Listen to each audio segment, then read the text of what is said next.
Welcome back to my channel study with DCP.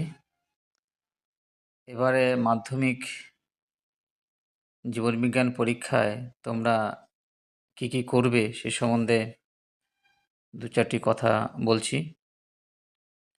Number 1, সঠিক সময়ে পরীক্ষা হলে প্রবেশ করতে হবে। নাম্বার 2, অ্যাডমিট এবং রেজিস্ট্রেশন কার্ড অবশ্যই সাথে নিয়ে যেতে হবে। 3 নাম্বার যে গুরুত্বপূর্ণ, পেন্সিল, ইরেজার, স্কেল ও রুল কম্পাস অবশ্যই সাথে রাখতে হবে, কারণ আমরা জানি একটা ড্রয়িং আসে এবং সেটা ভালো করে আঁকতে হবে, পেন্সিল দিয়ে আঁকবে। নাম্বার 4, প্রত্যেকটি বিভাগের উত্তর পরপর অর্থাৎ সিরিয়ালি লেখার চেষ্টা করবে।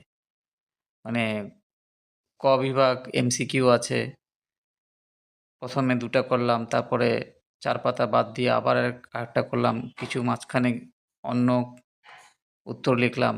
এটা অ্যাভয়েড করবে, কারণ তাতে যারা এক্সামিনার তারা কিন্তু খুব অসুবিধার মধ্যে পড়ে খাতা মূল্যায়ন করার সময়। তাই এই জিনিসটা খেয়াল রাখবে, প্রত্যেকটি বিভাগের উত্তর পরপর লিখবে এবং নাম্বারিংগুলো ঠিক দিবে। যেমন 1.1, 1-এর যদি উত্তর হয় 1.1, 1.2, 1.3 এইভাবে করে যাবে।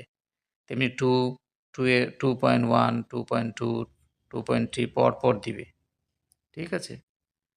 নাম্বার 5, পরীক্ষা হলে অসৎ উপায় অবলম্বন করবে না, তাতে কিন্তু এক্সপেল হওয়ার সম্ভাবনা থাকে, ধরা পড়লে অবশ্যই।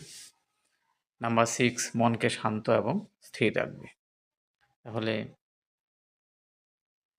মাধ্যমিক পরীক্ষা 2025-এর জন্য অবশ্যই best of luck. Tata, bye bye.